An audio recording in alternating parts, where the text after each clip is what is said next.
evening and welcome to Freud, Psychoanalysis, and the Philippson Bible. I'm Francis Lee. I'm co-director of the Philippson Center. Ed Mercestian and I are both co-directors, actually. And before we begin this afternoon's program, I'd like to make several announcements. Now, please take note of the wood reproductions of the wood carvings on the wall, which is the Philippson Bible and Freud's Imagination. It's been curated by Andrew Stein, Raftery, sitting right next to me, in conjunction with the Philippson staff. And this exhibition is congruent with the current show. All of our programs can be seen if you go to philoctates.org and then go to past programming. And we also simulcast. So what we're seeing right now is available to anyone who goes to philoctates.org. I'm now pleased to present Diane Donahue.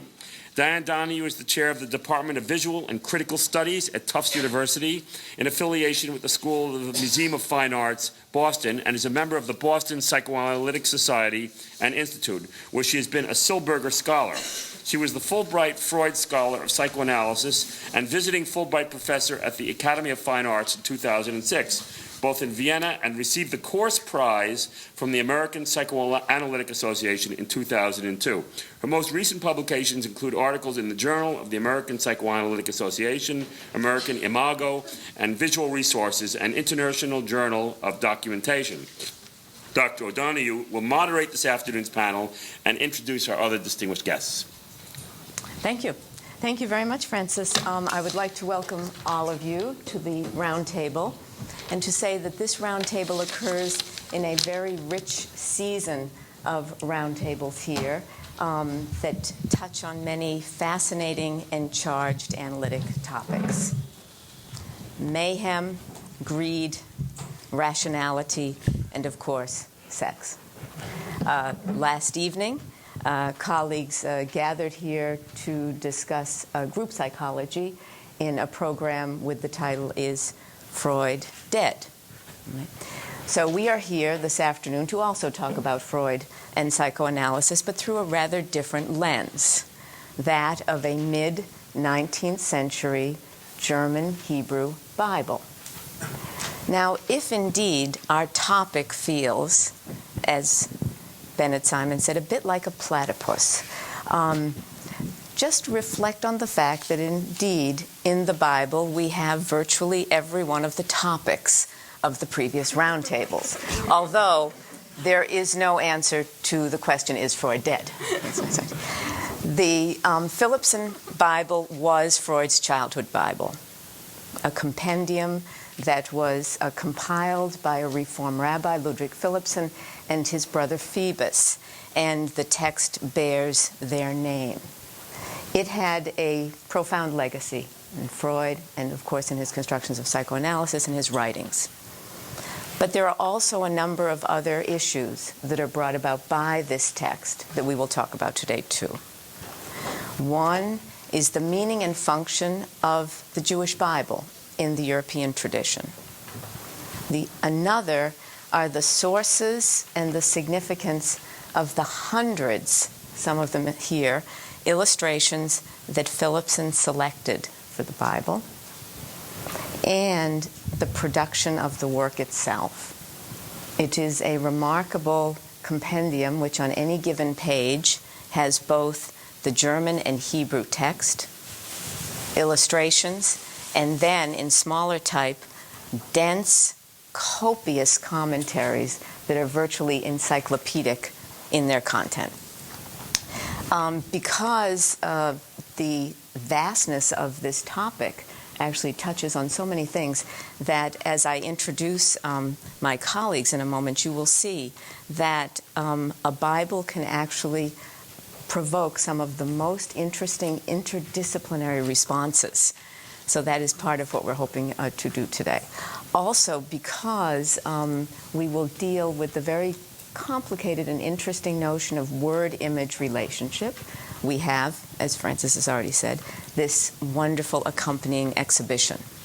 And to that, I want to thank particularly Hallie Cohen for her curatorial expertise, our panelist Andrew Stein Raftery, who did such a wonderful job of putting this up with his student Nora Salzman, and they both deserve great credit, as do you. So thank you so much.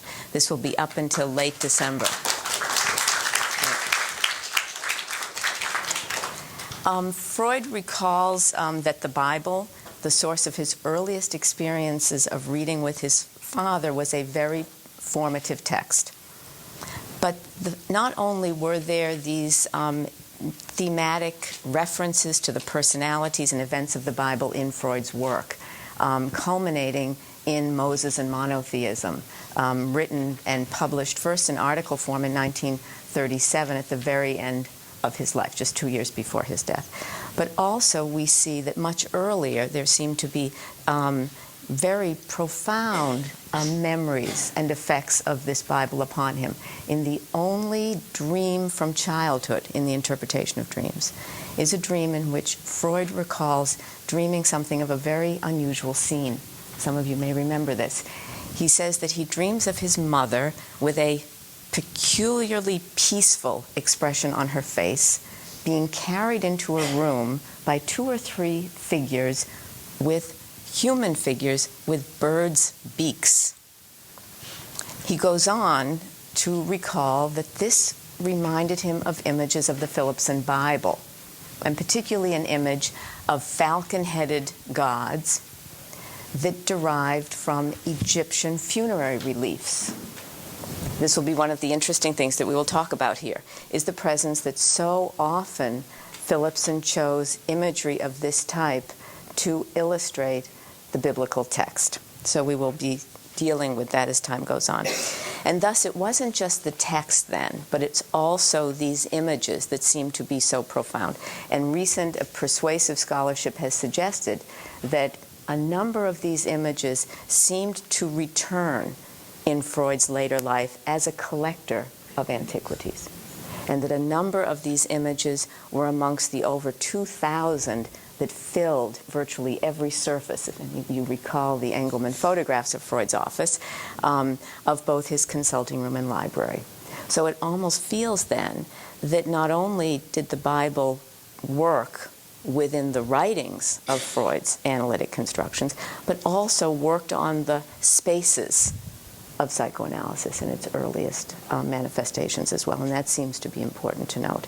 The Philippsons used, as I mentioned with the Egyptian relief, numerous images, as you see here, from a variety of early cultural traditions to illustrate the Hebrew text. And as I was preparing these notes, I thought how interesting this presages concepts that come back very significantly in Freud's notions of the functioning of the unconscious, things like displacement and screening. And one wonders about the impact on the youthful reader and viewer of such things. So this afternoon, then, we hope to present a variety of ways to consider this text. And in doing so, to really suggest the interdisciplinarity of the discussion and the capacity for rich associations. And maybe it is, in fact, in this, the ability to have this depth of association, that one of the great legacies of the Philippson Bible manifests itself in psychoanalysis. So what I'd like to do now is to introduce each of our discussants, ask each of them then to speak briefly with their comments on the topic. We will then come back. I will ask questions. We will have a discussion amongst ourselves, and then we will open it up. This is the format as I recall it from my previous time here. Mary Bergstein is an authority on Italian Renaissance art with a special focus on sculpture. Her important monograph, The Sculpture of Nanni di Banco, was published by Princeton in 2000. She has written numerous articles on the historiography of art, some of which deal with Freud and the classical tradition. She is currently the head of the History of Art and Visual Culture Department at the Rhode Island School of Design. Abigail Gillman is Associate Professor of Modern Languages and Comparative Literature at Boston University, where she teaches courses on modern German and Hebrew literature and the Hebrew Bible. Her research focuses on German Jewish literature, Bible translation, the art and architecture of memory, and on the historic dialogue between German and Hebrew. Her book, Viennese Jewish Modernism, Freud, Hofmannsthal, Beer Hoffmann, and Schnitzler, is forthcoming in the Refiguring Modernism series from Penn State Press. She is currently writing a cultural history of the German Jewish Bible from 1783 to 1937. So she's a wonderful addition to this table, as you can imagine, which examines the tradition of Bible translation by German Jewish intellectuals such as Mendelssohn, Zuntz, Philippson, Buber, and Rosenzweig. Bennett Simon is a psychiatrist and psychoanalyst affiliated with the Harvard Medical School as clinical professor of psychiatry at the Cambridge Health Alliance, and is also affiliated with the Boston Psychoanalytic Society and Institute as a training and supervising analyst. He has been the Sigmund Freud visiting professor at Hebrew University and the Heinz Kohut visiting professor at the Committee on Social Thought at the University of Chicago. He has been long involved in the borderlands between psychoanalysis and the humanities and psychoanalysis and the social sciences. He is also a lifelong student of the Hebrew Bible and of ancient Greek literature and culture. Andrew Stein Raftery is a printmaker specializing in narrative engravings of contemporary American life. His work has been featured in solo and group exhibitions across the United States and is in the permanent collections of the Whitney Museum of American Art, the Cleveland Museum of Art, the Fogg Art Museum, the Yale University Art Gallery, and the New York Public Library. In 2003, he received the Louis Comfort Tiffany Award and is a 2008 Fellow of the John Simon Guggenheim Memorial Foundation. He is represented by Mary Ryan Gallery in New York, where his exhibition Open House, 5 Engraved Scenes, is on view until the 26th of November. In his position as Associate Professor of Printmaking at the Rhode Island School of Design, he is currently working as consulting curator for The Brilliant Line, The Journey of the Early Modern Engraver, scheduled for the fall of 2009. So I will start and ask Mary if you will speak first. Sure. When I first started looking through the Philippson Bible, the 3 volumes, and thinking about Freud in his early childhood being taught to read from those volumes, it occurred to me that it was all already there. Everything in this kind of word image, this kind of symphony of words and images was already present, if you will, in Freud's earliest childhood. Images that would present scenes of déjà vu throughout Freud's life, especially at age 35 when he took up the Philippson Bible, when he received another copy of that and went through that.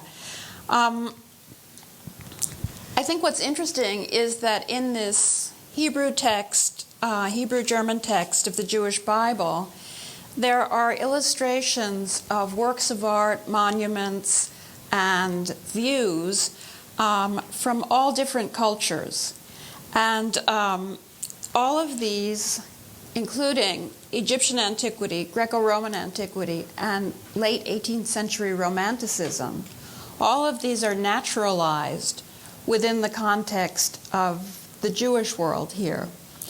And so to that fact, I think we should cease to be amazed that much later on in life, Freud wrote his dark historical novel, self-designated, in which he claimed that Moses was an Egyptian.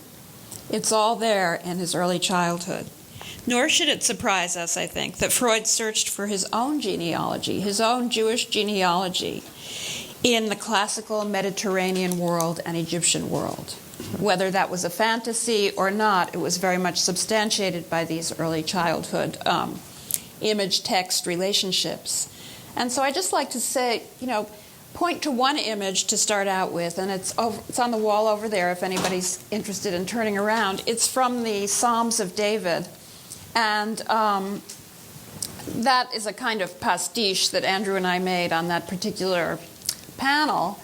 But within the Psalms of David, you have David playing his harp, illustrated from 3 different cultures. For example, on the lower, in the lower register, you have, and the text that went with this was praise God with the lyre, praise Him with the 10-stringed harp.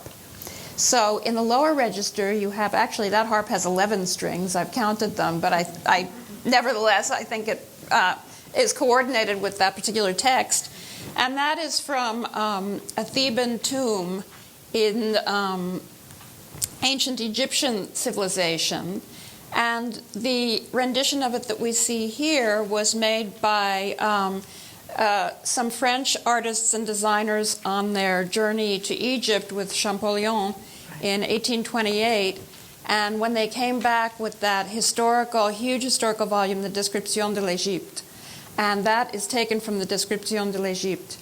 Above that, you see on the right, for example, the David dancing with his harp before the tabernacle. And that comes from a Christian source. It comes from the Bandini Chapel of the Church of San Silvestro al Quirinale in Rome, a painting by Domenichino. A painting by Domenichino, by the way, that was much reproduced in prints. It was reproduced by at least a dozen printmakers from the 17th century through 1858. And so that's from San Silvestro al Quirinale by Domenichino, a 17th century painter.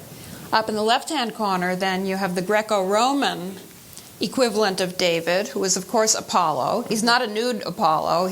No heroic nudity in the Philippson Bible. But he is what you call the Apollo Musagates. He's the Muse-style Apollo from the Vatican Museum. And he's playing a lyre. He's a very famous image. Remember that Freud later would finally visit the Vatican Museum and need, several stiff drinks afterwards to revive himself because he had contact with these works that he'd been fantasizing about his whole life. And so that's the Greco-Roman Apollo, and he's playing a lyre. If you look to the left of that image, there's a whole page of a variety of lyres that the Philippsons published in their Bible. But Apollo's lyre also does have a nude figure. If you look just at the right side of the lyre he's playing, it's a nude figure of Marsyas, of course, who's strung up in contradistinction to Apollo. And that's from the original monument. So that's what I have to begin with. Wonderful. Thank you. Abigail. I wanted to talk a little bit about the Philippson Bible itself. What is this Bible, and who was Ludwig Philippson? When the Philippson Bible was published in the 1840s and 50s, it came smack in the middle of a really formidable series of German Jewish translations of the Bible, perhaps 20 in all, beginning in 1780 with the Moses Mendelssohn translation.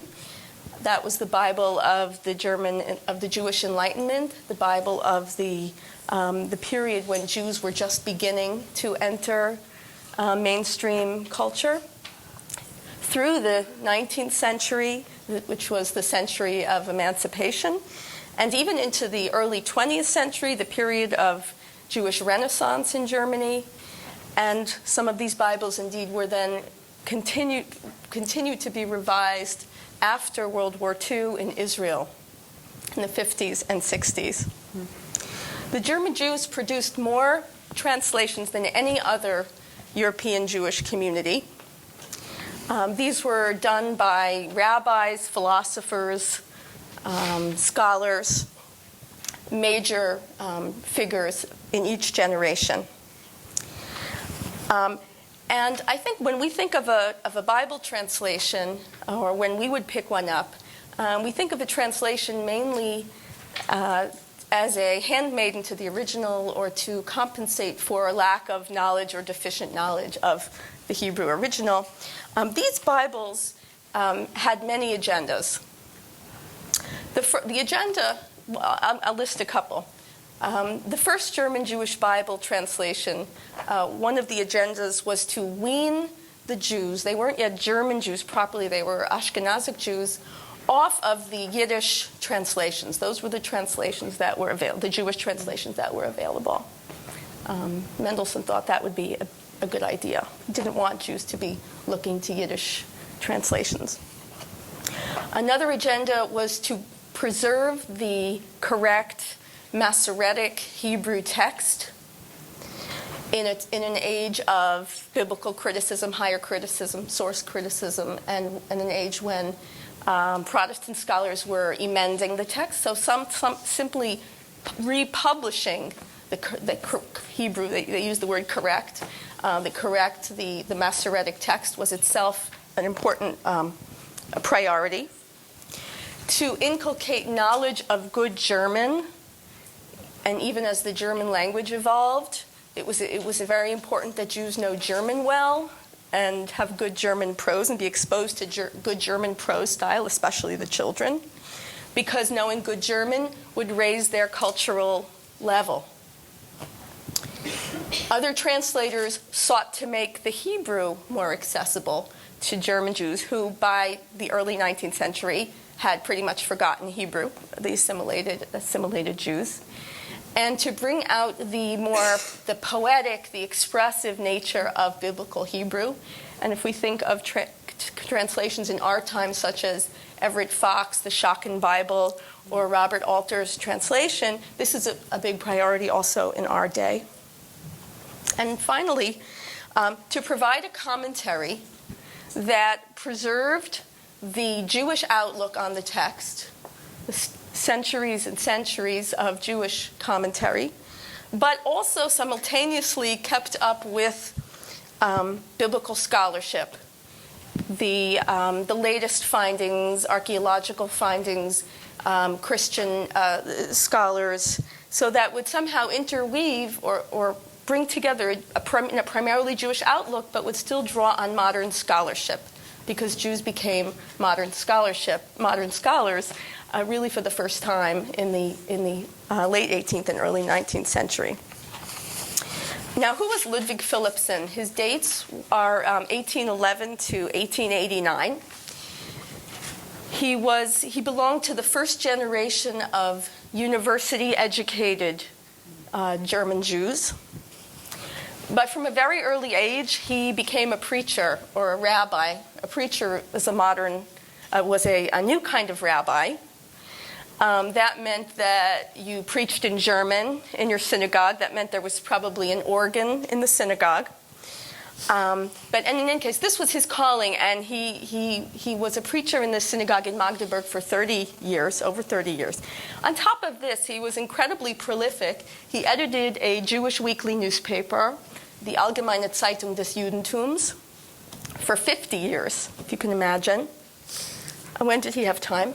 He founded the first Jewish Book of the Month club. He would publish German Jewish books, and then there would be subscribers, and he would send them out.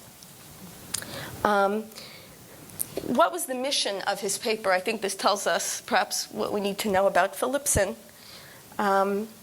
To fight for the civil rights of Jews, to revitalize the Jewish past, to promote religious education and cultural education, and to inspire Jews to fulfill their civic obligations as Germans, i.e., to fight in the German army. In other words, what did this involve? This was his agenda. Just a few more words about what was distinct about this, the Philippson Bible, and there are, as I said, this series of maybe 20, perhaps almost 20 Bibles in this tradition. The Bible itself it's more encyclopedia than a Bible. I think it was not a synagogue Bible, but a Bible for the home. And there was something in it for everyone. And I think one good symbol of this is that the Bible has 3 tables of contents. It has a thematic table of contents by story. It has, so if you wanted to look up the golden calf, you could find it. It had a Hebrew table of contents by using the parsha of the week, the Jewish portion of the week according to the synagogue calendar. And it had a table of contents for the engravings. In addition to the Hebrew and the German and the commentary, we have these illustrations. I think the word museum came to mind. The Bible maybe became the first Jewish museum. And This is actually there's one early in terms of one earlier Bible in Zunz. There's some question about adding in illustrations, but the question came up. Well, which illustrations would you use? Would they be Christian illustrations? Well, that wouldn't be appropriate. Would they be Jewish illustrations? Well, there aren't any really good Jewish illustrations, so they ruled that out. And the commentary, Philippson's commentary is truly unique in this tradition. Not only in the way that he draws on so much information, he draws on the Talmud, the Rashi, Abarbanel, Maimonides, Arabic words appear, Greek words appear, the Septuagint is quoted. It's loaded with information, but it's not analytically presented. Everything is woven into a narrative, a story, and the voice of the commentary is, I think, very special. It's very almost paternalistic. It's the voice of a teacher explaining to a student. And as we move into our discussion of the tensions, the many tensions and interesting dynamics that arise from the insertion of illustrations to this already sort of complicated page with Hebrew, German, and scholarly commentary, my main sense is that for Philippson there was no tension. That his view, and it comes out in his introduction, it comes out in his commentaries, that the Bible was a unified organic totality, with expressing one idea that is, I think the best phrase is a phrase from the German writer Lessing, the education of the human race. Thank you. Bennett? Thank you. It's a great pleasure to be here.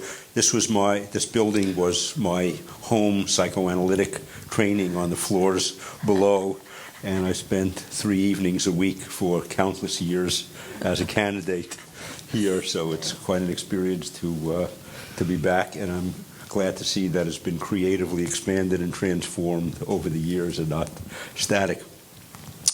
Some points that have occurred to me in the course of this dialogue. Freud as struggling with, is he more Hellene than Jew or more Jew than Hellene? That's, I think, a very important theme running throughout his work. And I think that picture, the illustration there about the different Davids, the Lyre captures that very well. And that this was in the context of a lot of 19th century and 20th century Jewish intellectual struggles about the role of classical antiquity and classical past in relationship to Jewish identity and vice versa, at a time also when German classical scholarship was taking a very distinct anti-Semitic turn, literally Semitic in the sense that it wasn't just turning away and denigrating certain aspects of the Bible, but developed a slight anti-Phoenician turn even. Anything to the east in the Holy Land was getting subtly, well, not so subtly denigrated in German classical scholarship. And just that illustration, there's a poem by the modern Hebrew poet, not modern now, but Chernyakhovsky, Saul Chernyakhovsky at the, I think in the late 1900s, called Standing Opposite a Statue of Apollo.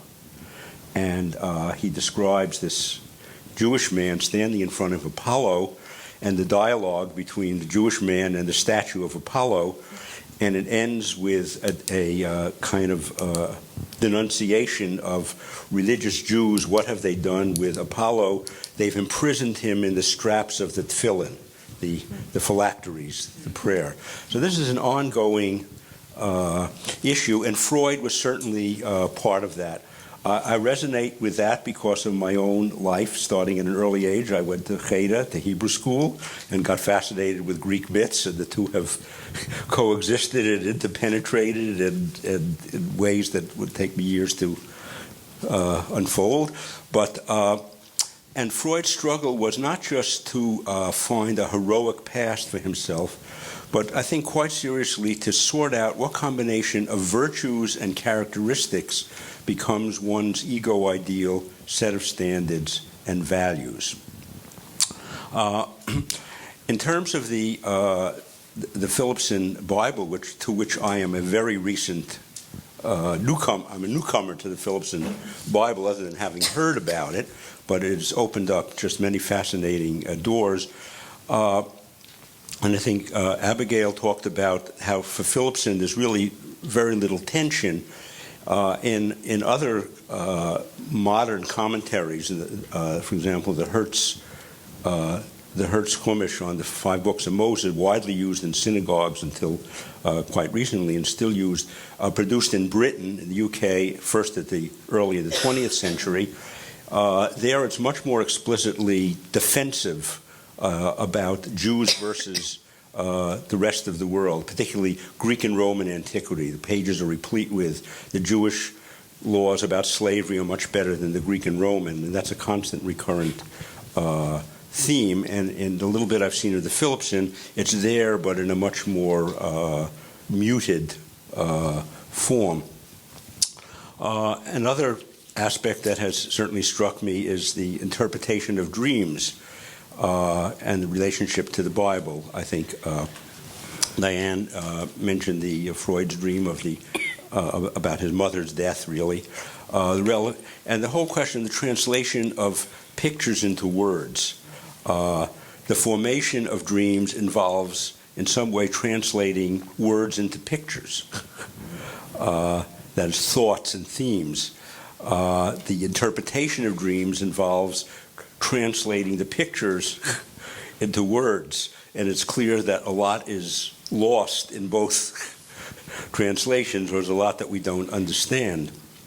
Are some of the processes that go into dream representation, including the processes of censorship, at work in the Philippson selection of images, along with a conscious ideology of what is to be present, so that in one of my reactions is that if the story of the destruction of Sodom and Gomorrah is illustrated by a picture of the Dead Sea, or the one of the Garden of Eden representations is a picture of the fig leaf with the genus and species name, is this saying something about what we don't want to emphasize about the very charged contents of these stories?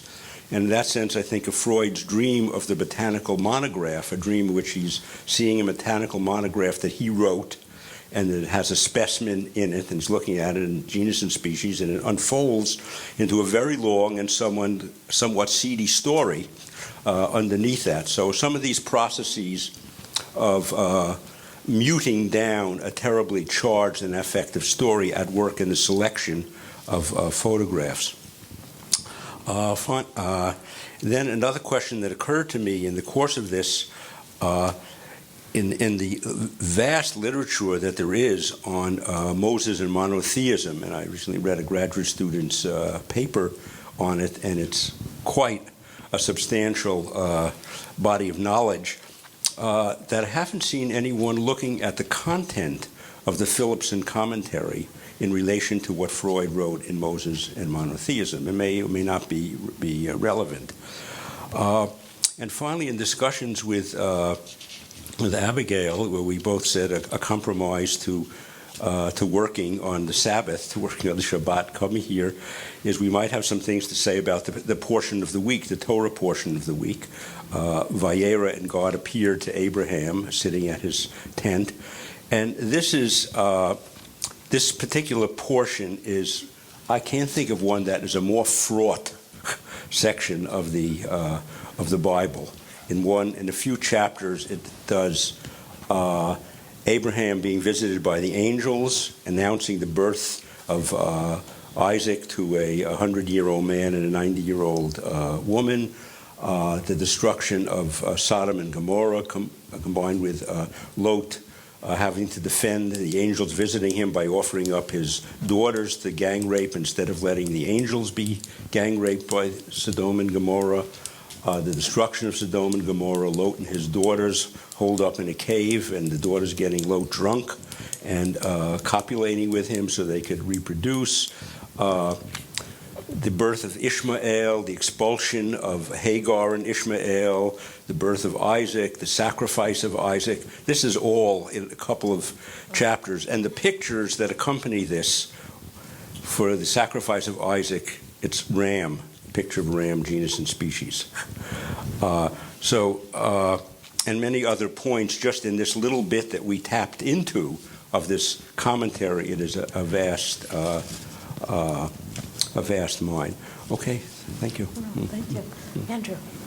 When I consider the Philippson's Bible, it really brings me back in my imagination to this kind of moment in the 1840s and 50s when there was this remarkable proliferation of illustrated books. And I think all of us know about Harper's and Punch and Charivari, these great journals that came out every week. And people loved them because they were illustrated. And we also know that the novels of Dickens and Thackeray and Eugène Sue, they came out in weekly or monthly fascicules, just like the Philippsons did. But they were also profusely illustrated. And there was such an incredible demand for illustration in that moment. And I think when we think back to that moment, that amount of illustration was still an incredibly exciting thing. We're so saturated now. We don't understand that, but at that time, it was a big deal to get a book, to get a Bible, to get a novel, to get a newspaper, to get a magazine that was just filled with these great visual images. And part of what I was interested in was, of course, the technical aspect of that, and I did a little technical display about it, because it's really the development of wood engraving that made this possible. And so because the illustrations could be on blocks that are the same height as type, they could be printed at the same time as the type was printed, and because the blocks were so hard, they were on end-sawn boxwood, they held up for hundreds of thousands of impressions. So when we see the choice in the Philippson's Bible of wood engraving, we see that on one hand it was really responding to the culture's real need for illustration and love of illustration, but also we see that it marks this Bible as something that had the aspiration of being very popular and really going out to a large audience. And we only see 16 of the pages, or just a selection here of the hundreds of images. And the thing about looking through the 3 volumes is it becomes very obvious that these images are drawn from such a wide range of sources. And I think my question is really just from the point of view of production, well, where did all those images come from? How did those images get onto those wood blocks? And one interesting thing we see in the title page is that the technique of the illustrations is described as English woodcuts. And so we know that wood engraving started in England, but we also know there was a big group of English wood engravers in Leipzig by the 1830s. And by that time, there was a huge, of course, Leipzig had a huge publishing culture for centuries, but wood engraving was very, very large in Leipzig, and there were a lot of craftsmen there.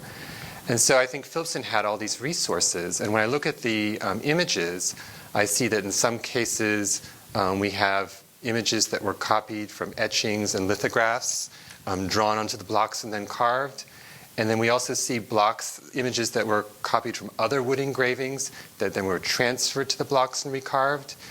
And then we also see that there must have been what was in that kind of publishing culture what we would call stock engravings. There was a huge pile of blocks because the type could be taken apart and put back into the little cases. Well, the illustrations could also be taken apart and reused. And so I think when we look at the herbals, we look at the things from herpetology, when we look at certain of the landscapes or just different things that we see from the antiquities, we can see that Philippson must have been drawing from a lot of available material that already existed as he was creating this remarkable series of visual footnotes. Now, just to pick up on this, you mentioned Leipzig, which is where the Philippson Bible was published. Have you, in your experiences, actually seen some of these same kinds of illustrations in very different contexts? Well, yes, certainly this illustration of the turtle dove is very closely related to illustrations you'd find in Thomas Bewick's Birds of England. That came out in 1790, and Thomas Bewick invented wood engravings, essentially. And so that illustration is very close to it. The other illustrations of birds, though, refer to probably a style much closer to the 1830s that was promoted by Bewick's pupils, some of whom actually had emigrated to Leipzig to participate in the publishing culture there. Now, would you think, with that in mind, Abigail, that the function of this was also to aestheticize the viewership of the Bible to current imagery in secular terms? Or what do you think of the choice of sources for Philippson in the motivations that you cited? I guess I'd pick up on some of what Bennett was saying about that the images have a neutralizing or muting function, that I'll give my favorite example is on this first plate to the right, we have the bundle of hyssop with a little blue ribbon, with a little ribbon, and hyssop branches. And the scene that is being illustrated there, when does hyssop come into in the book of Exodus? Well, hyssop branches were used to dip the blood and smear the blood on the doorposts. Exodus 12, on the night, the last night of the slavery in Egypt, the night of the plague of the Egyptian firstborn children are being killed. I always think of Cecil B. DeMille when you see, where you hear the screams in the background and you see that kind of green ooze seeping through the doors, and you hear the screams and you know that these children are dying, and in the Israelites' homes they're celebrating Passover. They're celebrating the first Passover, and the blood and the screams and so what's the effect of having this hyssop, a kind of aestheticized hyssop, because it's in a little bundle with a ribbon? It completely mutes that national, the national story, or so that's I think of that. And Mary, when I know you've thought so much about the images. Yeah, well, I think I could speak to where some of these images are drawn from, which is very historically topical for anyone in the age of, 7-year-old Freud or any other people that would have been using this Bible either to instruct their children or to read for religious purposes. And for example, right there in this image with text and then a little tiny landscape vignette underneath. And those are some of the Sinaitic inscriptions, the inscriptions at Wadi Mokateb, which was in the Sinai Peninsula. And those inscriptions illustrate in the book of Job, Job's comment that if only I could vindicate myself by inscribing with an iron stylus and lead, and he means for the lead, of course, to be pounded into where the stylus had engraved. So that's what it illustrates here, but this vignette comes from a typical late 18th, early 19th century book that we would consider Orientalist nowadays, and that is Léon de Laborde, Journey Through Arabia. And Léon de Laborde was this French guy he was an artist and a traveler. So when he went to Arabia, he went to the Sinai, and he went native, he dressed as an Arab, all of this kind of thing. And he was exploring the mores of the people and the landscape and the culture. And what Léon de Laborde said about this, and this is 10 times, I sound like one of my former professors, but in the engraving that Léon de Laborde made of Wadi Mokateb, infinitely more beautiful than what was got translated into this wood engraving. It's very silvery and beautiful. And so you see the petroglyphs on the cliff, and then a group of Bedouins with their flocks in the lower lower right-hand corner. And so the whole idea of this, what this reminded me of was Freud's declaration in 1896 that, the archaeological metaphor where he talks about inscriptions that were effaced and not legible, something to that effect. So you can see where, for a child, an image like this would be very attractive. I also wanted to say that in Léon de Laborde's book, Journey Through Arabia, if this is making sense, it's those inscriptions which were then thought to be pre-Hebraic, pre-biblical, and people now seem to think are from like the 4th century AD, from early Christian, a whole different time, was, Laborde wrote about this in terms of the infancy of art. And he said today's Bedouins, witness those guys over at the right-hand corner, they do the same things as their ancient ancestors. They will carve petroglyphs of animals, very crude. So it's the infancy of art remaining static in a particular culture, namely the Oriental culture, right? And so the Bedouins he presents as being exactly like their ancient ancestors. So a kind of stasis of antiquity in, even when I first studied Egyptian art as a student, I was told that Egyptian art never changed, whereas Greco-Roman art was so lively it was changing, all the time. So there is an Orientalist theme that makes its way into Philippson Bible, and one that I think would be of great intrigue for anyone, any reader back then. It must have been, I think that studying this monument has kind of gone out of style lately. I don't think there are too many people who study Wadi Mokateb, at least not in the same way they did back then, the same exact kind of fascination. But there's that, and I also wanted to look at, there's what we used for the poster outside with the child looking across the landscape at some Roman ruins. That too refers back. It's the back of a young boy. Let's call it the id or whatever. He's who we identify with in that perspective. He's looking from Laodicea over to Hierapolis, and this is Anatolia and Asia Minor. And this is from Lamentations, and this is something Diane, I know, has been exploring for a long time, the way that Lamentations is illustrated with these romantic views of ruins.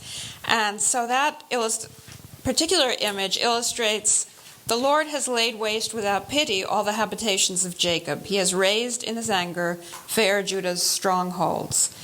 And so what is very interesting about that particular illustration is the fact that Laodicea had traditionally, or was believed to have had, 2,000 Jewish families who were liberated from Babylon, brought there by one of the Seleucid kings. And so there was a Jewish community there. So if you read the biblical text, all the habitations of Jacob, there's a kind of logic to it. Nonetheless, it still has this very romantic late 18th and early 19th century aesthetic that Freud, throughout his life, was particularly susceptible to. And Harry Trausman has written about Freud's, classical romanticism. That was his taste. He didn't like German expressionism or Viennese expressionism too much. He was an old-timer in terms of aesthetics, and that's the kind of image that would have appealed.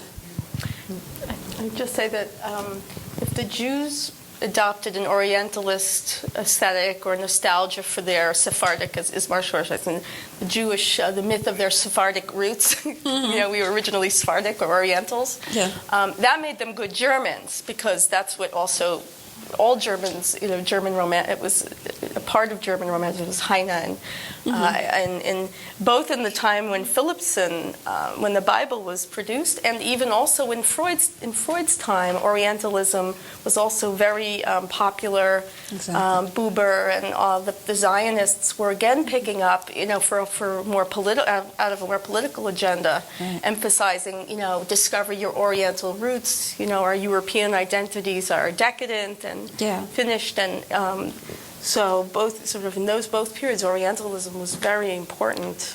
Right, and Freud himself grew up to be a great Orientalist because on his one trip to New York, he goes to Chinatown. He goes to a Chinese restaurant where they eat they consume the food with little sticks, and he says that the elderly Chinese men look. This is very not politically correct today, but he said all the elderly Chinese men look like the Egyptian pharaohs, and so there's all this kind of grouping of the Orient and romanticizing of it in Freud's later works as well. And in the current post-colonial critiques of psychoanalysis, there is this whole question of what was the ideology of that subject vis-a-vis Freud's constructions of psychoanalysis. For instance, the ruins that you mentioned, that story from 1896, when he speaks of the analysand as someone who, like those Bedouin peoples, had forgotten the ruins, the meaning of the ruins in which they lived. Mm-hmm. So I think this gets to the bigger question, too, of just how did the imagery of the text, but also its very loaded Eurocentric messages pervade into the very structure of thinking about psychoanalysis itself, about the unconscious and certain unconscious functionings. We seem to all be touching on this a little bit, the repression in one case, the screening. I began to think about this in virtually everything. We could look at condensation. We could see almost every dream function manifest latent present here. Is it possible to really think about this text as having some kind of generative aspect to not just Freud's choices of examples or interest in Moses, but also how it might impact his notions of really analytic functioning, psychic functioning? Any thoughts on that, Bennett? Well, I was struck again with your description of the escalation, as it were, from the childhood exposure to the books and the illustrations, the recalling the illustration in a dream, and the collection, what Anna Maria Rizzuto documented, I think so elegantly, the reflection of these Philippson drawings in his antique collection, the huge antique collection filling every space, as if this was an exteriorization or extrapolation of what filled his head, that these thousands of images of statues and things were, in a sense, part of Freud's mental life. I mean, if you want to know, if you had a video camera, what's inside his head, among things going on with associations from patients and so forth, this is the constant stock of images that get triangulated or referred to with what's coming in, and that he was always, in some sense, conceptualizing and reconceptualizing current input in terms of what these images were. And of course, his theory of dreams and of the unconscious, particularly augmented by some modern commentators on dream theory, is that dreams are a constant reference back to these earlier images and a kind of updating also of these earlier images, a constant assimilation of the old images to current day events and a reassimilation of current day events to these old images. So this very powerful back and forth. So, what is Freud thinking about all day long? He's thinking about politics in Vienna. When should they get out or not? He's thinking about his income. He's thinking about what do we do with the 6 hired help that we have in the household? What do I do with Mr. So-and-so who's very resistant? And all these images of Egypt and Laodicea and other things that are mingled in his head and have to be constantly sorted out. Now, would Ludwig Philippson have said that Freud was a successful reader in fulfilling his wishes? Is this what he kind of imagined? I think so. My first reaction when I came in here was that he would have, what would he think if he saw, if he saw that he was a very worldly guy, but could he have possibly envisioned this? I think that there's a wonderful article by Richard Cohen, historian Richard Cohen, that links the turn to the Bible, the return to the Bible among modern European Jews, also to synagogue architecture and the turn to art and the generally Jews moving out into the public sphere. And he makes a wonderful point about the Bible, and it's hard to think that Jews would need to return to their own ur text, to their own sacred text, and why that would need to happen. But as they moved into or integrated themselves into Christian, many of them left religion behind. But the Bible was the past that you could take with you, because the Bible was already a part of the canon, and it was already a bridge to Christianity. So but also, if you're going to be a modern people, you need a history, you need an aesthetic tradition, you need a language, Hebrew, you need an ethics. I mean, all of these were the ways that Jews became modern. And all of these things. So if the Bible is the past that you can take with you, even in some form that maybe your parents or grandparents would not recognize.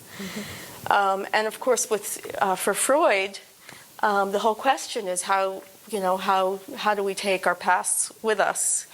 In what forms do? So I think yes, in this sense, this is a correspondence.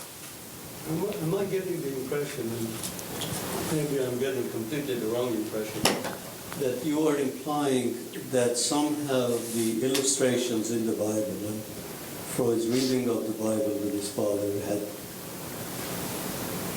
is reflected in his later theories, that somehow the interpretation of dreams and the theory of dream interpretation and the theory of the formation of dreams is related to these illustrations? Is that what I'm hearing? It's the provocation of this roundtable to suggest that. Because I'm just wondering... Taking the provocation, it seems to me, if Freud is a novelist and he takes the experiences of his life and writes about them, is one thing. But Freud is a discoverer of the workings of the mind. And I'm not so sure, for example, the idea that the images of a dream have a meaning existed long before Freud. Freud didn't invent that idea. What he invented about that was that these images had a meaning that had something to do with the wishes of the person and the conflicts over those wishes. So I don't see how one could justify that Freud wrote the theory of dreams based on saying these illustrations also have a text and the text is translated and vice versa.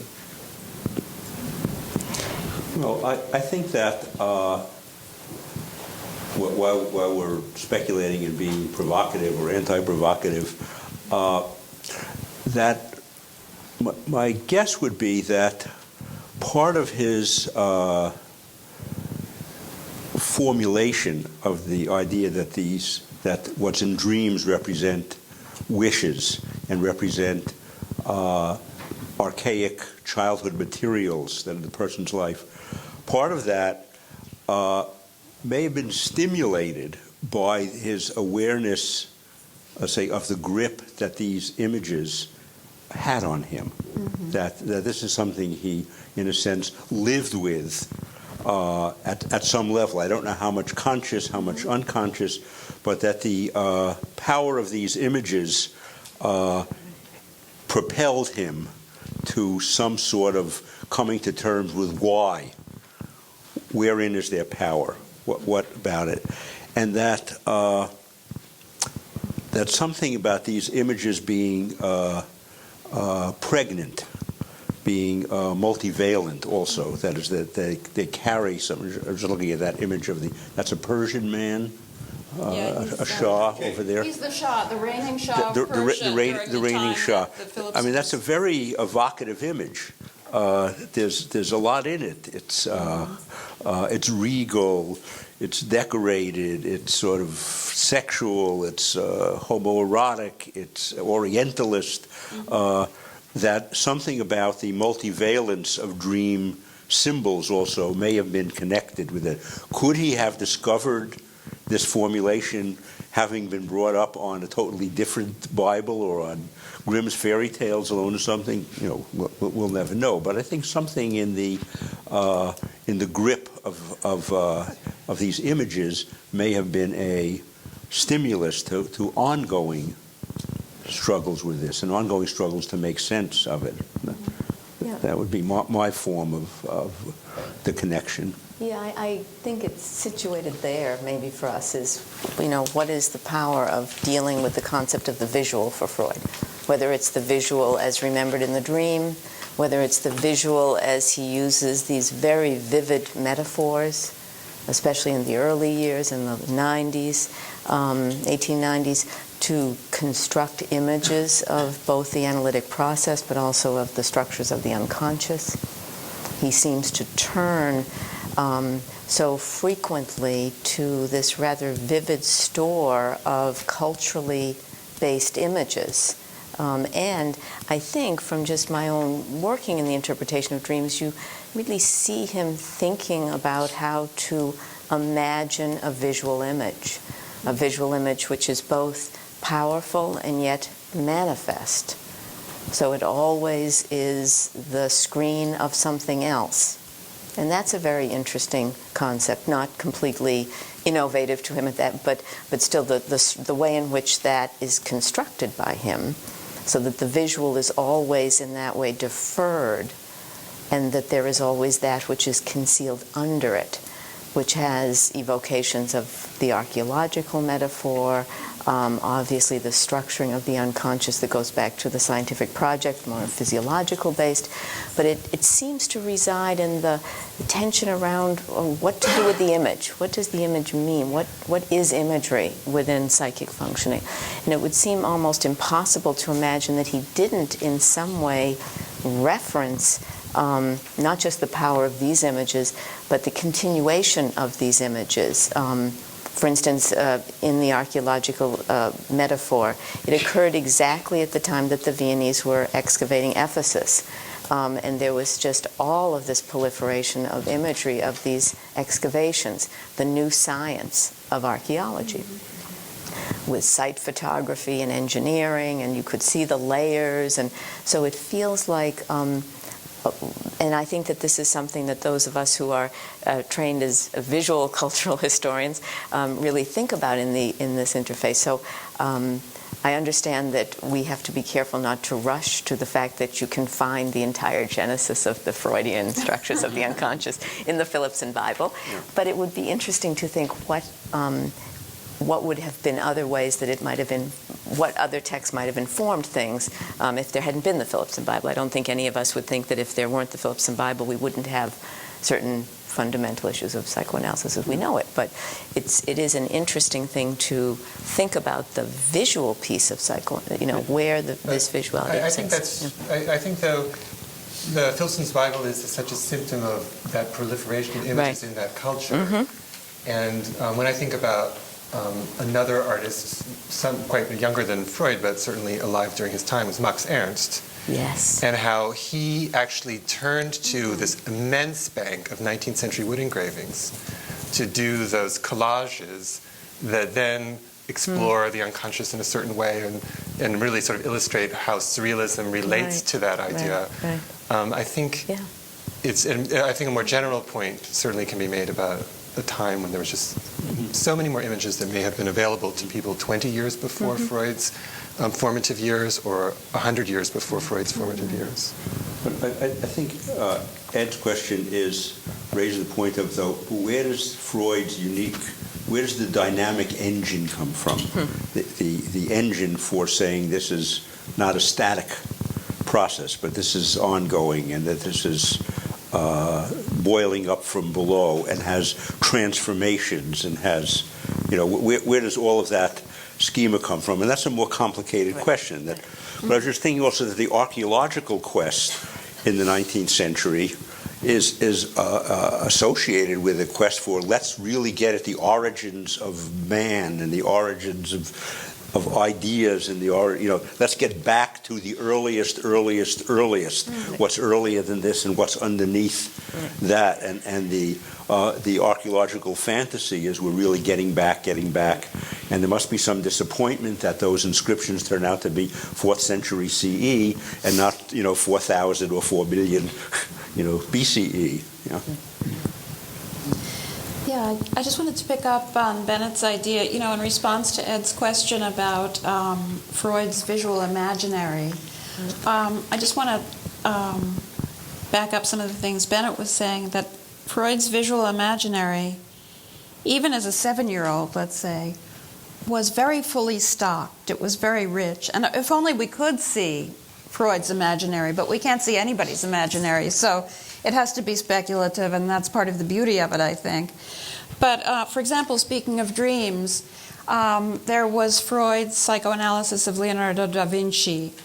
And in that psychoanalysis, in Leonardo's notebooks, he says that when he was, you all know this, but when he was a child in the cradle, that he was visited by a nibbio, in Italian, who put its tail in his mouth. And that was supposed to have been a sign, it was prescient of what Leonardo's creative life would have been like. And there's been much made about the linguistic ambiguity that Freud used when he translated the word nibbio in Italian as the word Geier in German. And he might have been predisposed, I would say, to all of this, and I'm going to argue that there's not such a big difference between Geier and nibbio, really. But, for example, if you look at those, there are many raptors and birds of prey and throughout the Philippson Bible, and there are just some of, and you see Das Geierskopf, what we would recognize as a vulture, then the eagle in his nest, in his or her nest, I guess, and then the Vultur gryphus in the lower right-hand corner, which looks exactly like, nibbio means kite, a kite looks exactly like that. So that you have all of this linguistic kind of, and it's discussed also in the apparatus, the German language apparatus of this text. So you might say that Freud was primed to pick up on that in Leonardo's own writings, and that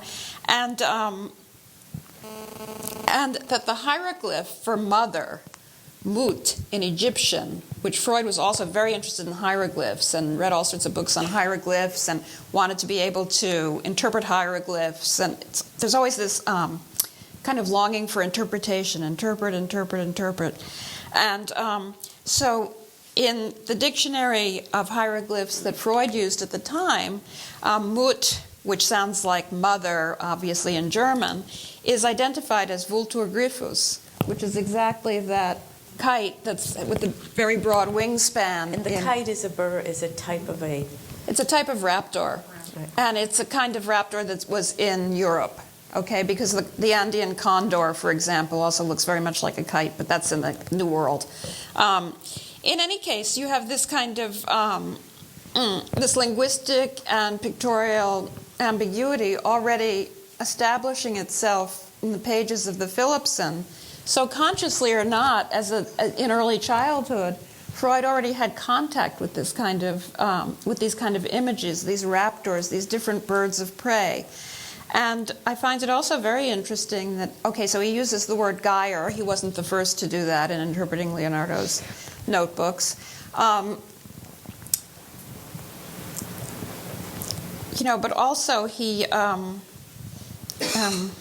was I going to say? He was not the first to use the word Geier, but the word Geier also in Yiddish has another meaning as well. And Geier in Yiddish means a kind of very low-level peddler, almost a beggar, right? And so the Geier goes from house to house, maybe selling a shoelace or something like that, as far as I can, as far as I know. And so it's interesting, too, that Freud's own father was, in a certain way, what you would have called in Yiddish a Geier. And why wouldn't that have stayed? He was not a successful businessman. He was an old-timer from Galicia. He was, an itinerant salesperson and not very good at it for most of his life. So I think there are all sorts of linguistic and pictorial interfaces that we can find here. And whether, of course it's speculative. It kind of has to be. Just also want to mention the Moses Michelangelo, which Mary's written about. It's an amazing article. But Freud, it seems to me in that essay, he prefers the artistic Moses to the biblical Moses. He was very suspicious of the Bible in that essay. And in Moses and Monotheism, he calls the Bible a mausoleum. It's distorted. It's he doesn't have much respect for the Bible as such. He's like a Wissenschaft scholar. But in the first essay, the artist is able to rehabilitate Moses and create a truer Moses. Right. A truer Moses. The sculpture is truer than the Moses that we read about. Right, and look at the evidence for it in the Philippson. If you look at those beard styles, first you have the Shah of Persia, who's a contemporary figure. Then you have this ethnographic study of the beards of Jews and Turks, and those are the Arabic, Persian, and Syrian Jews, the way they wear their beards, up on the upper register of that other illustration. You can see the turban Turk has quite a beard as well. And so, of course, when Freud meets Michelangelo's Moses, he's focused on the beard almost as if that were a screen for so many other things. He's focused on the individual hairs of, strands, right, of the beard that move in response to the statue trying to get up but not getting up and all of that. And this those Jewish beard styles come in the story of David, where David's courtiers are captured by an enemy, and the enemy strips them of their clothing and shaves their beards off. And King David says, stay exactly where you are until your beards grow back. So, so the idea was that the beard was really, to be a real Jew, you had to have a real beard. And that's practically what all the art historians were saying about Michelangelo's Moses at that exact cultural moment.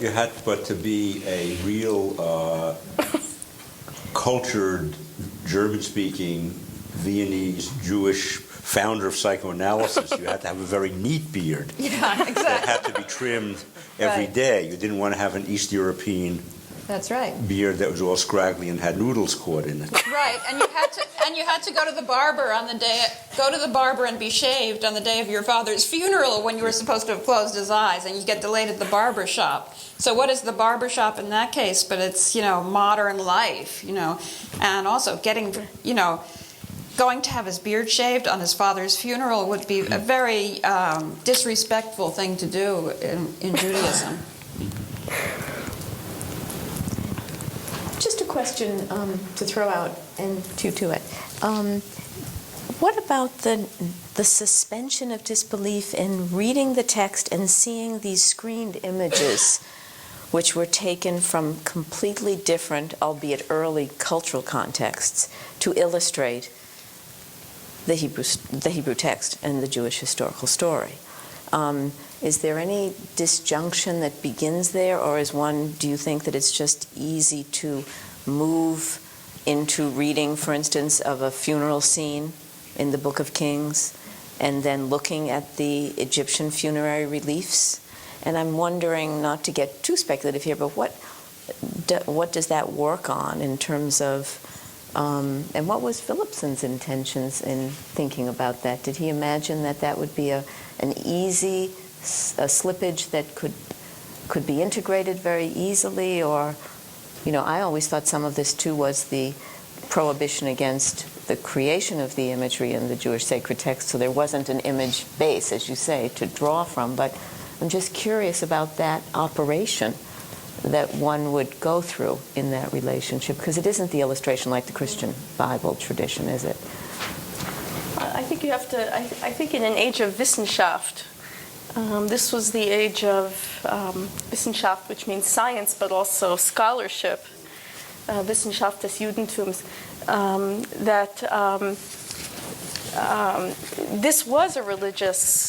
this was a way of being Jewish. Mm-hmm. It was this kind of naturalism. I can't speak so much for the ethnographic, but it's certainly for the naturalistic and the animals. That, if you saw a hyssop, well, the first thing, what's the relevant information is, what's the Arab word, what's the Greek word? Is it this kind of hyssop? Is it that? How big are the leaves? How many inches is the stem? Where does it grow? What parts of the world? All this information, about the hyssop. But this was, the usable Jewish past. This belonged to the, so to speak, in this period. So I think for this generation, from the 20s and 30s and 40s, it was an absolutely, legitimate religious discourse. Yeah. Religious discourse. Well, that's interesting too, Abigail, that you would say that, because I've looked into a lot of the illustrations in Freud's books on art and archaeology, and as many of you know, his best friend was Emmanuel Levy, the archaeologist who was employed in Rome and then came back periodically to meet with Freud. It was his high school friend, and they would sit up for hours speculating about archaeological excavations in Pompeii in particular, and so on and so forth. And what those two Jewish boys did was look at many books of nude figures, the heroic nude, the classical nude, which was in a certain way prohibited to the Jews when the rabbis say, don't undress yourself for sport or any other reason, like the Gentiles, meaning the Greeks do. Don't be like the Greeks. And so here you have Emmanuel Levy and Freud paging through, obsessing over these photographs, very suggestive photographs of the male and female nude in classical representation. And so that whole idea of Wissenschaft and study seems to have trumped any hesitancy to gloat over such images and to obsess over them and think about them and stare at them for hours on end. In their studies, study trumped everything else in this case. So, but it's also a way of saying, I'm not looking at dirty pictures. I'm doing Right. scientific research. Exactly. Don't think I'm just sitting Yeah. down with my friend and we're looking at Playboy. We're doing science. Yeah, it was definitely, archaeology was a scientific discipline, and it was toward their studies were toward the growth of wisdom and, knowledge. I'm also not sure about that the prohibition of graven images. In my understanding, it's a prohibition against making images of God. It's not a prohibition. I think this notion of the artless Jew or the Jew, is being debunked. The archaeology shows many ancient Deities. images in Palestine. My name is Larry Cutler. Granted that, as you say, that Freud was greatly influenced by the Bible and images, and also people like Hannibal, heroism as opposed to his father, who was not heroic. Would you also not say someone like Marx, for example, who was influenced by the Greeks? Democritus, I think his name was, the one who refused to obey the gods, would rather be chained than... Prometheus? That's it, Prometheus. Rather be chained than listen to the gods. Or say Nietzsche, who was reverent towards Dionysus. And I don't know who Darwin looked up to, but wasn't it that period?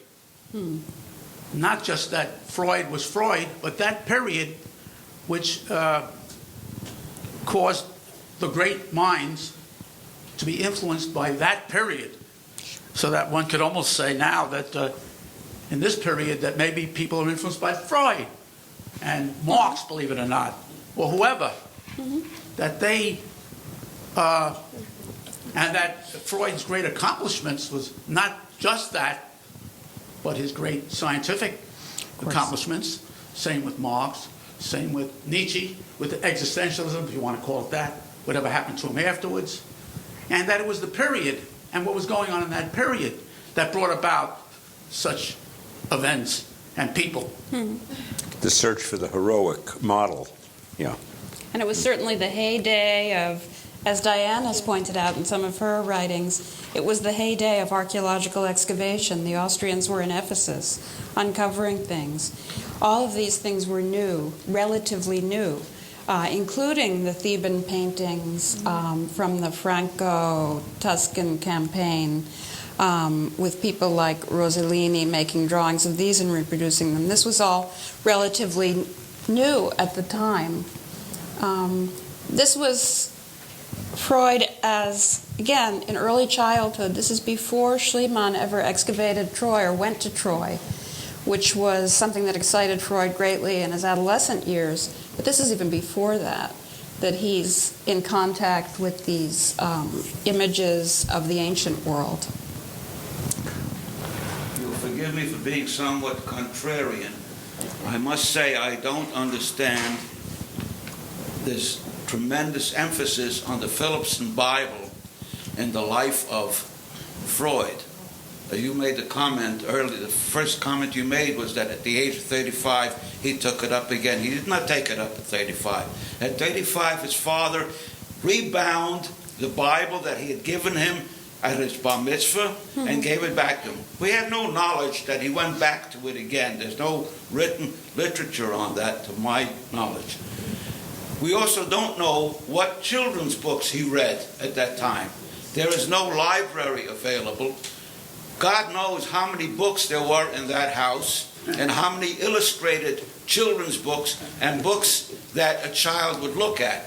Why the tremendous emphasis on the Philippson Bible? You have given no evidence for it at all. Not at all.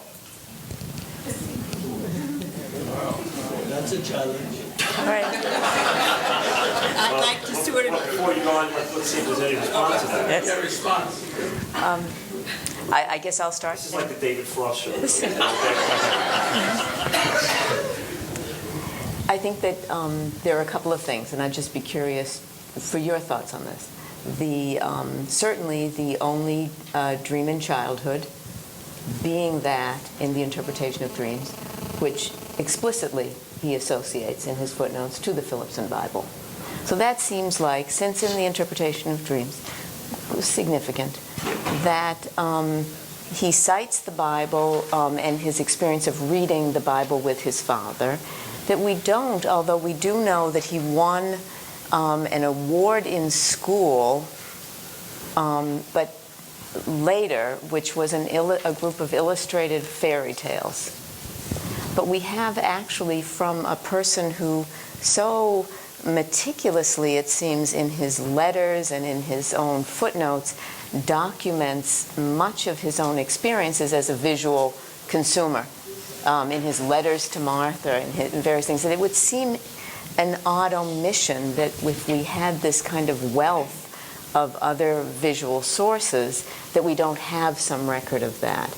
And also, and I think we, again, we wanted to put this together because we thought that this was an area which would open up a lot of interdisciplinary discussion and really led to some interesting thoughts about its impact on psychoanalysis, which I think is interesting and still sort of rarely been spoken. So this allows us a chance to think about that. But I think that somewhere between a very speculative notion that the Philippson Bible was somehow pivotal to the whole structure of Freudian psychoanalysis, I don't think any of us would really believe that, and the fact that it had no impact seems somewhere in that middle ground, feels to us anyway, that there's enough evidence to warrant it. But you may feel otherwise. the Philippson Bible was very important, but from a different point of view. At 35, his father inscribed in Milica, a form of Hebrew writing, a dedication to Freud at 35 as a birthday present. Now that's a very important point, because Freud has constantly denied knowing any Hebrew or even remembering any Hebrew, and he couldn't speak any Yiddish at all, and his mother spoke nothing but Yiddish. Wow. So there's a lot of contradictions in Freud's life. I absolutely agree with you that his father made a very powerful inscription in the Bible, and I think a lot of us are familiar with it, and that's why I was wondering why you raised the question. First of all, it did indicate that Freud had been educated in Hebrew, that Freud had been very well educated in Hebrew. His father would not have written to him in Hebrew if he couldn't read it. And the content of the inscription is one in which you would almost think of Freud as being a prophet.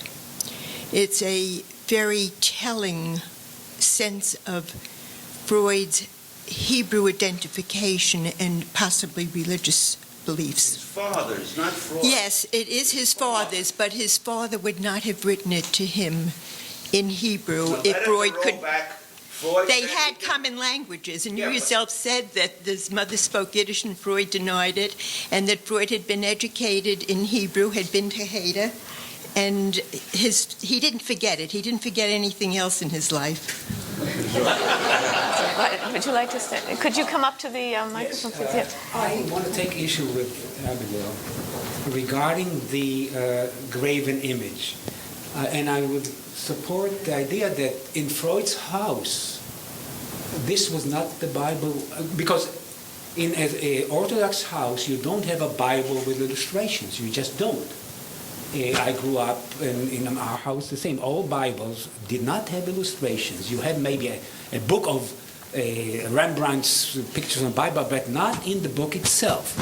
I want to ask, is Rosenzweig's Bible with illustrations or any other translations into English? I mean, it's not found. This is a very different thing. So I would assume that if Freud grew up in an Orthodox house, he would not have. No, he didn't. Well, if his father was Orthodox, He was traditional. okay. Well, that's the question. If his father was a maskil, okay, did he have that Bible? Yes, he did. Absolutely, had that Bible. Absolutely. Bennett was there are a couple of, this is simulcast, so there are people who've sent in questions. No, I just wanted to comment on the alleged suppression of Yiddish. If you look in the first translation of Freud's letters to Fleece, and you compare it with Jeffrey Mason's fuller version of it, you see that several things have been censored out of or left out of the first edition, and that includes Yiddish words that Freud used, and until Jeffrey Mason's retranslation and filling it out, and a very critical place with the Yiddish word, common word, is when Freud is writing about the question of seduction, is it fantasy or is it real? And did it really happen? And he's saying, at the end of a day of hearing these stories, I can't figure it all out. And he says, you can get Meshuggah with trying to figure this out. This was not censored by Freud. This was censored by the first editors of the correspondence.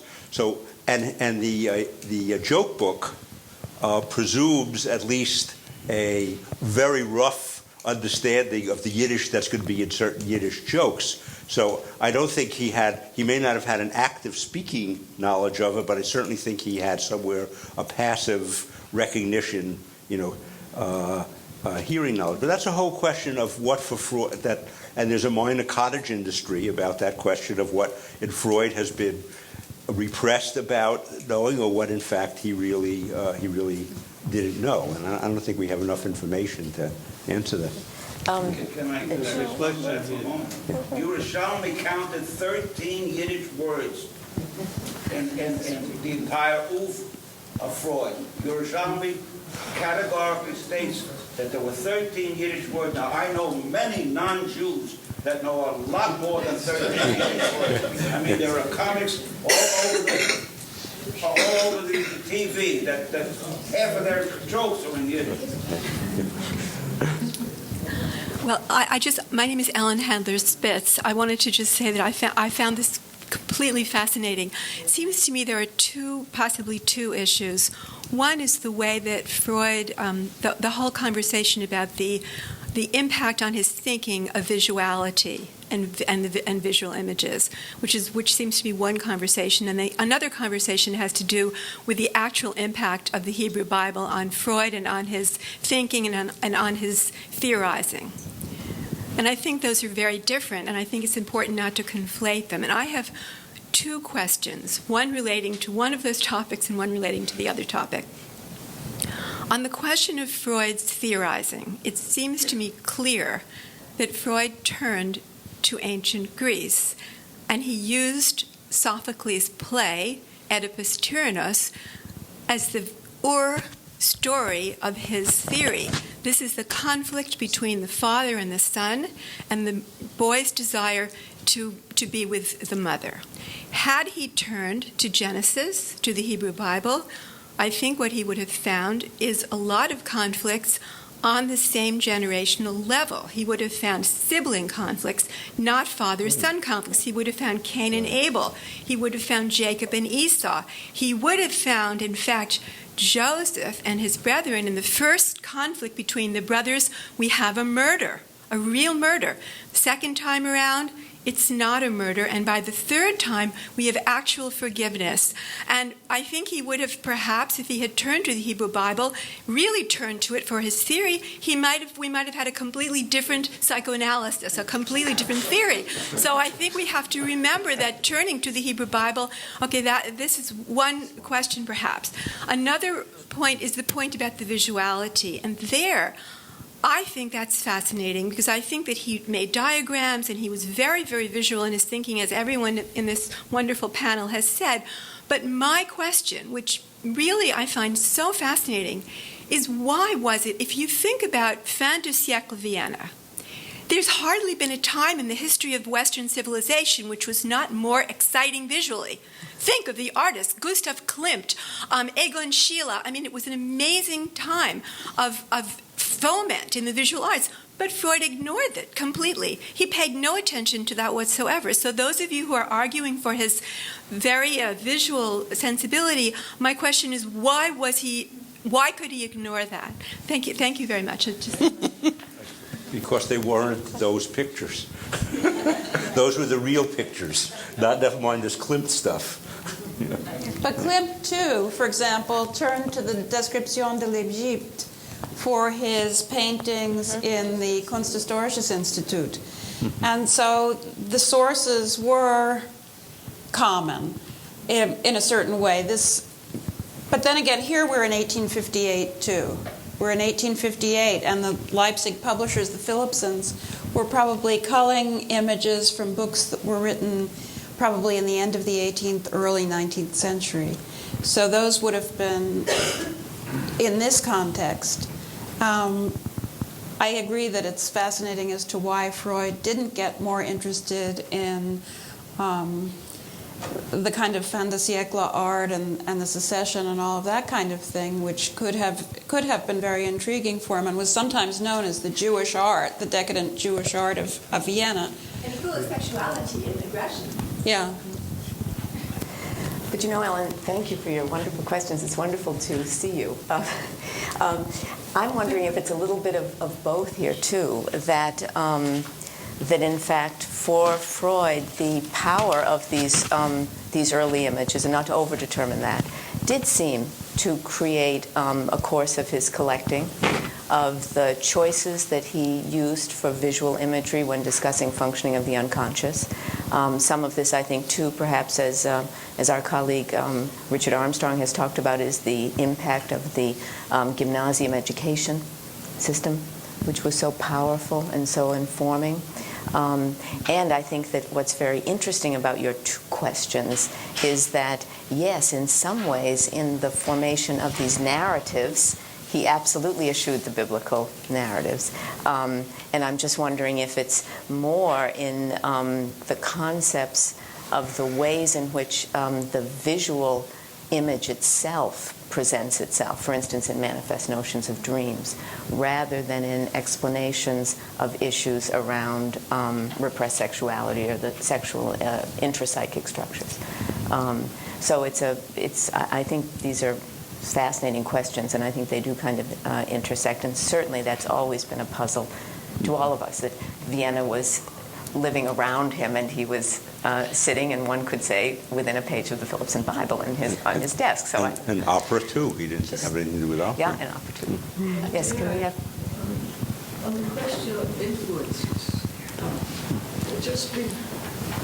I'm sorry. When Bennett Simon started with that Freud struggled all his life with whether... Speak to the microphone. Was he more of a Jew or more of an Hellene? Or, which is a very interesting question, which happens to interest me a lot too.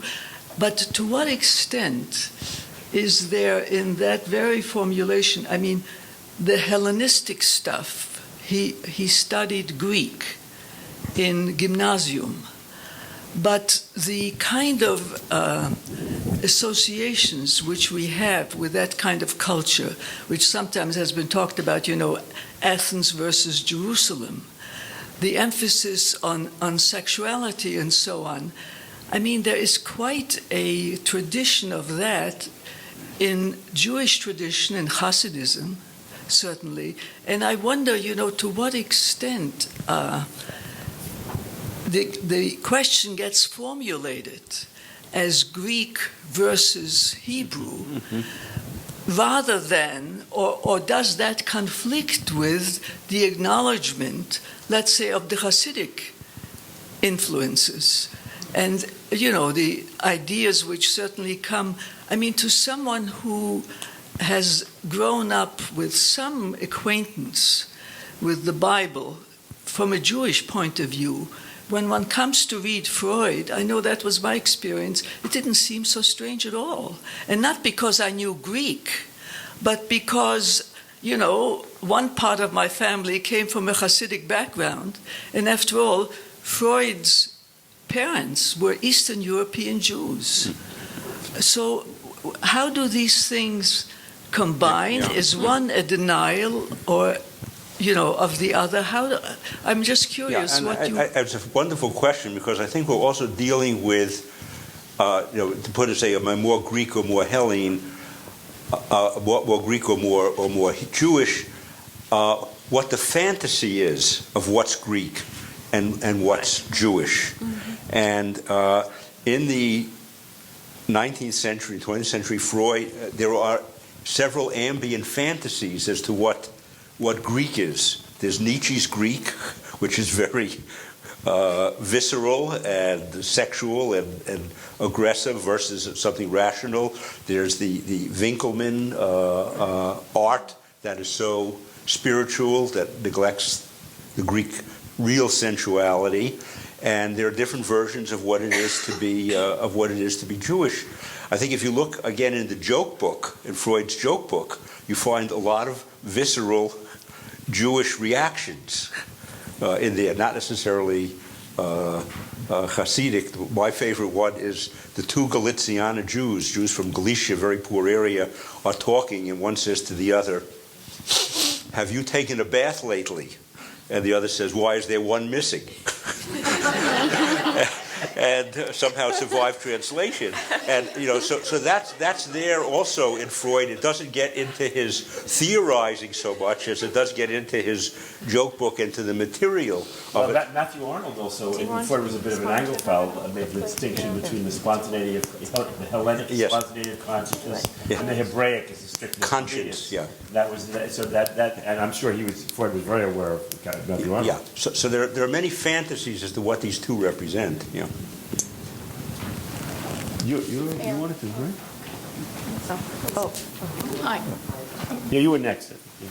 Thank you. I'm Ann Gollum-Hoffman, and I want to thank you for wonderful presentations. I'm thinking, Abigail, in terms of your giving us the history, really, of German Jews and the uses to which the Bible was put, and plus the visual imagery which you're interpreting for us. It's a wonderful text in the history of the effort of Germany's Jews to integrate themselves into Germany and into world culture. And I'm thinking about this in terms of Freud's history as somebody like Sander Gillman reads it, where Gillman argues for the painfulness of the recognizability of the Jew in Freud, and argues that, first of all, Freud kind of shifts that onto women, right? But also that he reads psychoanalytic theory, and I don't want this to sound too reductive, even coming from Gillman, but rather as an effort to universalize some of the painful aspects of Jewish identity. So I guess I wonder if maybe one way of looking at the discussion this afternoon is as a sort of recovery or bringing into the foreground of the role of a childhood known text object like the Philippson's Bible, with its sort of ethnographic diversity and scientific scientific dimensions as an early text. And I'm sort of also thinking about I was thinking of the Dream of the Botanical Monograph, in which we sort of have a sense of the book as a visual object, as a tactile, sensual object, how heavily invested that is. So in that sense, I think this is a wonderful excavation of the role of this text and its possible place in Freud's development. I just want to say, just quickly, I'm glad that you mentioned Sander and Sander Gillman's work, because I think it's very pertinent. And also to Ellen, it occurs to me, I think Sander, would have said sibling. Freud tries to purposefully avoid things that were Jewish stereotypes. So, for example, incest among parent-child incest was okay. Incest among siblings was an anti-Semitic stereotype. Incestuous relations among Jewish siblings. I think Sander's written about this. So he couldn't write about the one. If you look at Thomas Mann's story, Welsungen where it's very, very creepy. But I think it's this in this history of German Jewish integration, symbiosis, gradual. In Vienna, turn of the century Vienna, that comes to an abrupt halt. 40 years before the Holocaust, already in the 1890s, Vienna is a very hostile place. And if you were a Jewish modernist, as I think Freud was and Schnitzler was, really a modernist and a Jew, and you wanted to be original, you had to avoid. You did have to avoid appearing too Jewish, and I think that perhaps the classical past was viable, whereas the Bible itself was not. But except for Moses. So then, we didn't draw on Genesis, as you say, but Moses, he, wrests from the Bible and then completely deconstructs and reconstructs him. And, we can think of a lot of good reasons why Moses was a great man, an example of the great man, the great hero for Freud. So it's interesting to think why that was so. A lot of. Okay. Anyway. My name is Kaori Kitao. I'm an art historian. I'm neither a biblical scholar nor a Freudian scholar. I'm not even a Jew. I have a point that has not been brought up, which I would like to submit for your consideration, and this is the relationship between the simultaneous presentation of words and image, and a child's way of absorbing visual information. Among the great many illustrated books in the 19th century and even in the 20th century, there are basically three different ways of presenting words and image. One is the parallel representation, as we find in a great many illustrated novels in the 19th century, in which you find pages of text, and occasionally there is a whole page of illustration, frequently with a caption taken from one of the passages. And then there's a kind of a reversal of emphasis, as in child's books, when child starts to read, in which the picture is the principal element, and there are a few words written so that the reading is helped by the viewing of the pictures. Then there's a third one, which I consider as a sort of a simultaneous presentation, in which you might sort of find a jumble of images and text, and a lot of freewheeling, and without much coherence. This is more non-logical than logical way of presenting image and words. And a child looking at a book is perhaps more attracted to the kind of representation in which images and text, and in fact text in different languages, as in Philip's Bible, are scattered about in a sort of free sort of way, which promotes a sort of free association. And I wonder if that might have been one of the very basic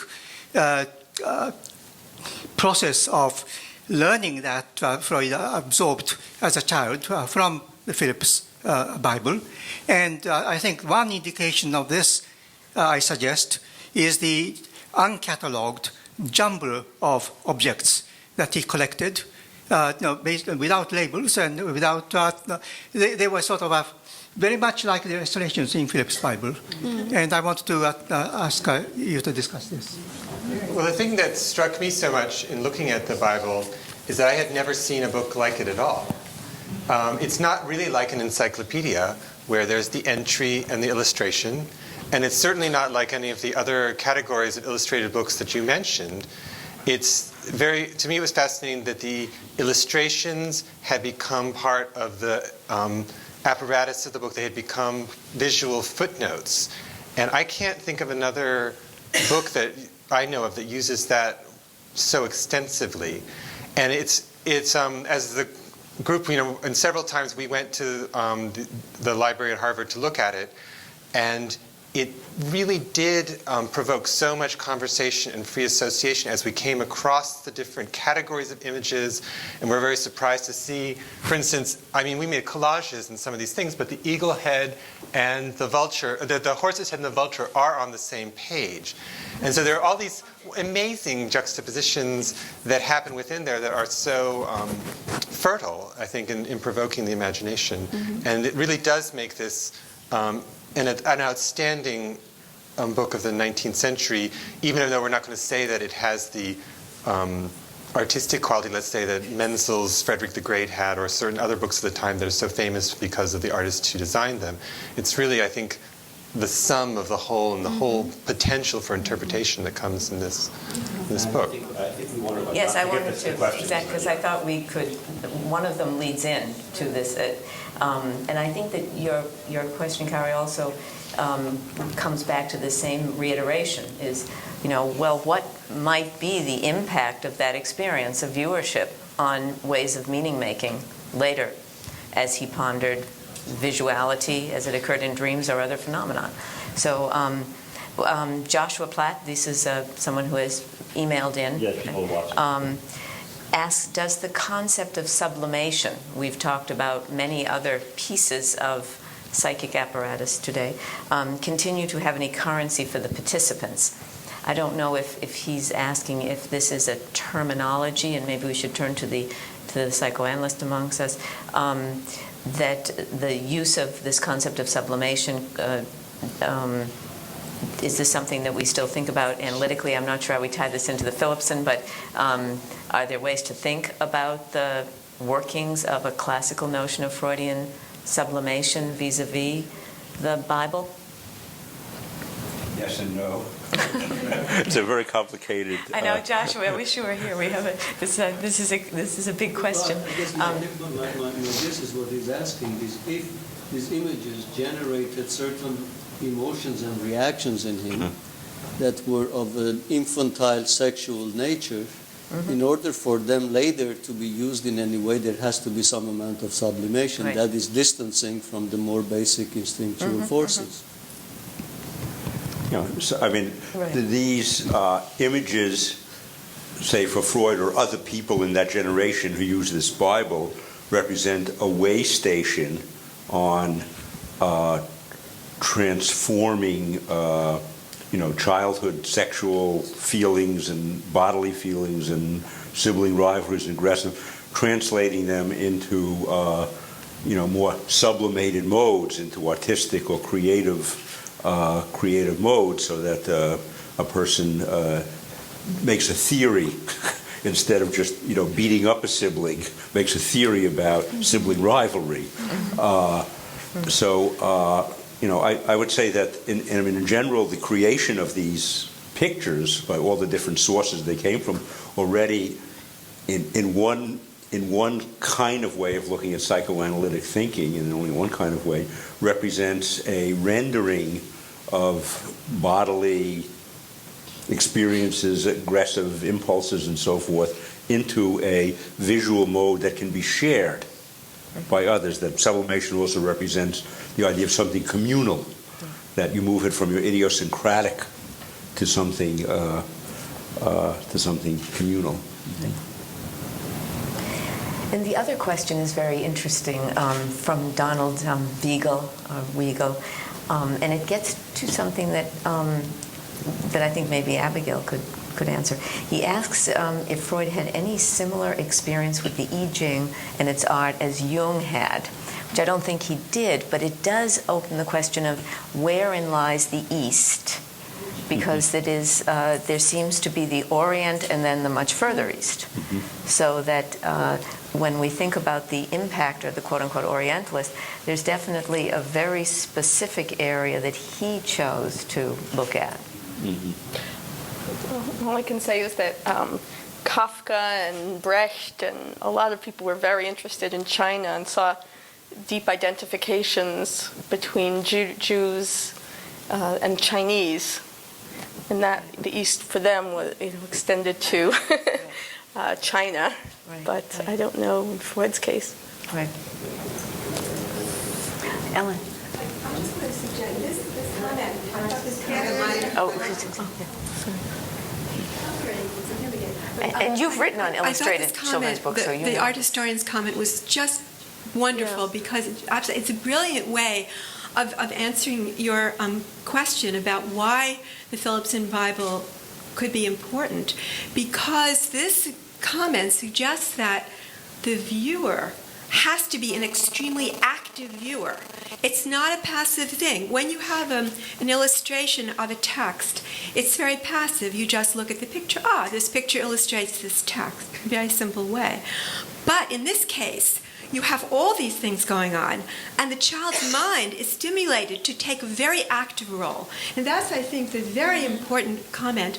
I would also say that if you think of Caldecott and you think of the brilliant illustrations, the beginning of children's illustration that I know more about England, there's a fourth way, which you said three ways, but there's a fourth way, which I think we can see here, even though it's not intentional on the part of the artist, and this is a sense of collage, which is to amplify, or as Abigail said, to tamp down some of the meanings of the text. So you see, for example, in the nursery rhymes, when Caldecott illustrates them, he gets a little flirtatiousness into those nursery rhymes, or you have a visual witticism where you have a cow jumping over the moon, and you use the horizon line. And when you look at the horizon line, here's the moon and here's the cow, and it actually looks that way. So this is another way, and I think you have the effect of that with the Philippson Bible. So you see this child, the 7-year-old child, as Mary said, actively putting things together. And that, I think, could make a deeper impression. And some of the pictures in the Freud family Bible were colored in by Yes. some child, whether it was Freud or not. Some child Right. colored those pictures. Right. Coloring book. Okay, thank you. Okay, thank you.